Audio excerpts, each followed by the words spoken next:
എന്തായാലും എല്ലാം കഴിഞ്ഞില്ലേ, അമ്മ ഇത് മറക്കണം. ഇല്ല, ഒന്നും കഴിഞ്ഞിട്ടില്ല. എല്ലാത്തിനും എനിക്ക് വ്യക്തമായ ഉത്തരം വേണം. എന്നാലേ എന്റെ മനസ്സ് ശാന്തമാവൂ. കാര്യങ്ങൾ തുറന്നു പറയേണ്ടത് സിദ്ധുവാ. പക്ഷേ സിദ്ധു ഒന്നും വെളിപ്പെടുത്തുന്നുമില്ല.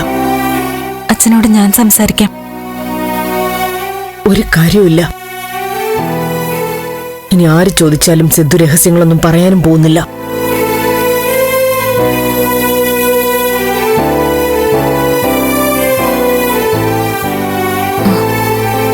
അമ്മ വാ, ഞാൻ ചായ എടുത്ത് വെക്കട്ടെ. വേണ്ട മോളെ, മോള് പൊയ്ക്കോ.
ഒരു 2 മിനിറ്റ് അച്ഛനോടൊന്ന് സംസാരിച്ചോട്ടെ.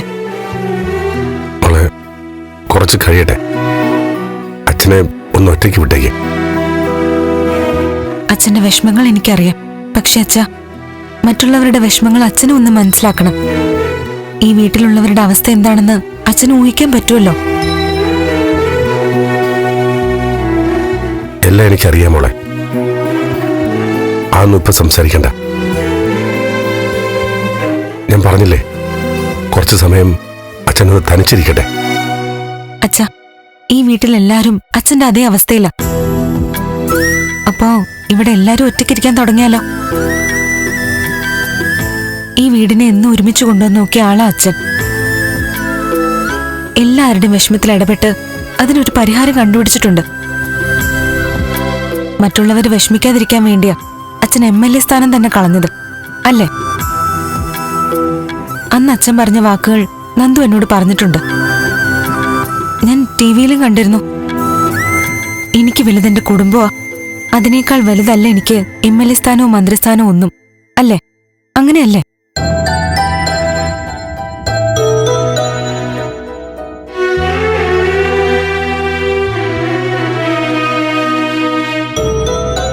ഞാനും നന്ദു ഒന്നിക്കാൻ, രജനി ചേച്ചിയുടെയും ഗിരീഷേട്ടനെയും കല്യാണം നടത്താൻ ഒക്കെ അച്ഛനായിരുന്നു മുന്നിൽ നിന്ന് ശ്രമിച്ചത്.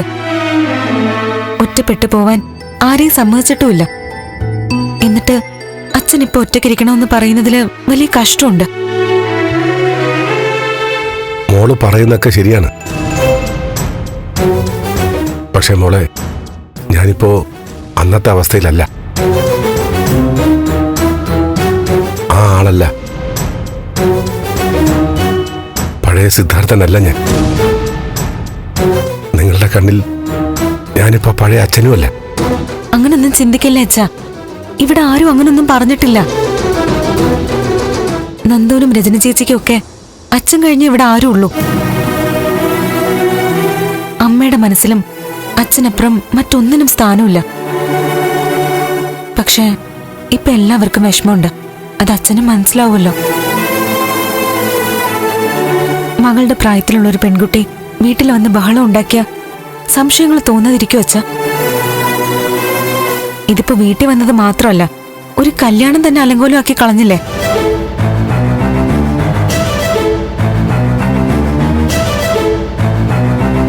എത്ര സന്തോഷത്തിലായിരുന്നു എല്ലാരും.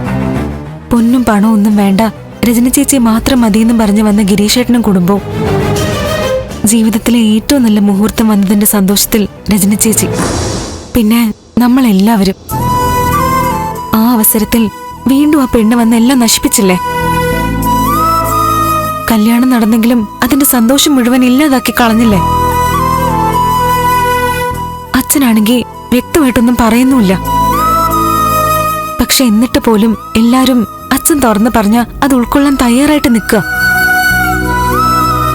പക്ഷെ അച്ഛനൊന്നും മിണ്ടുന്നുമില്ല.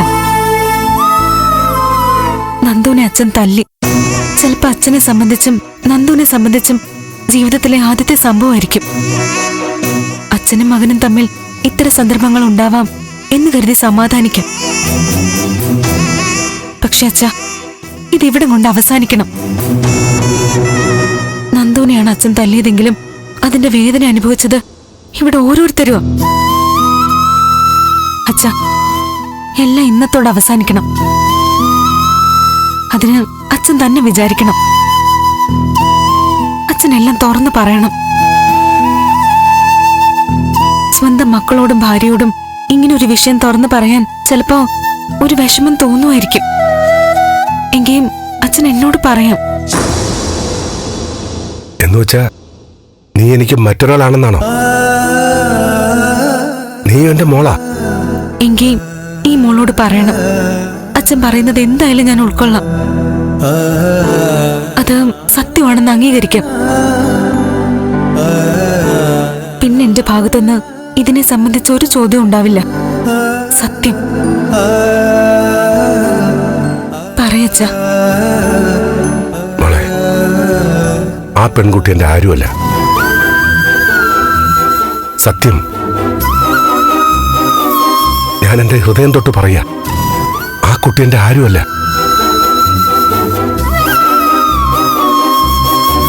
ഞാനീ പറയുന്നത് മോള് വിശ്വസിച്ചല്ലോ അല്ലേ?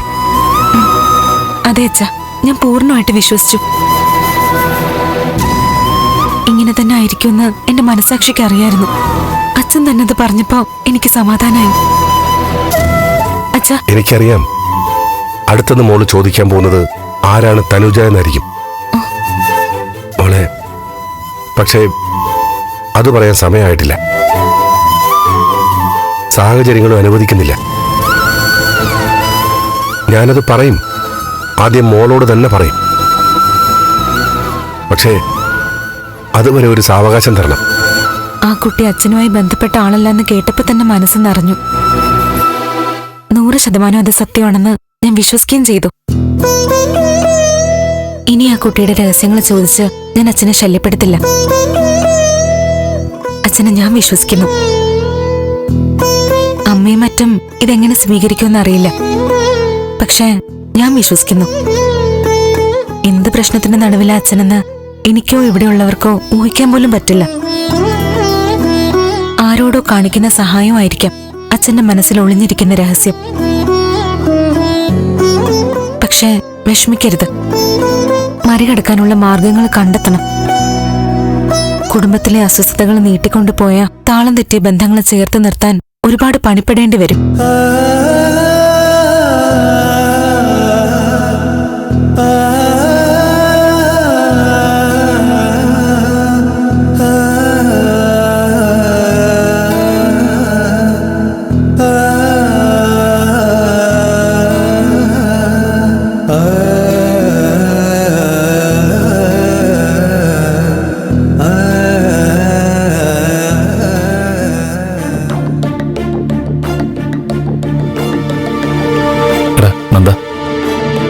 നിനക്കറിയാലോ, ദൈവത്തെക്കാൾ വിശ്വാസമായിരുന്നു എനിക്ക് എന്റെ അച്ഛനെ.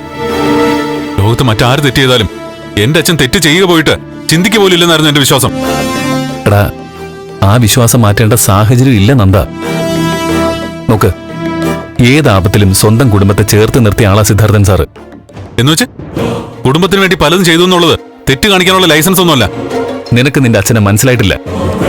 എനിക്ക് എന്റെ അച്ഛനെ മനസ്സിലായിട്ടില്ലെന്നല്ലേ? എനിക്ക് സാറിനെ വ്യക്തമായിട്ടറിയാം. കളങ്കമില്ലാത്ത മനുഷ്യനാ സാറ്.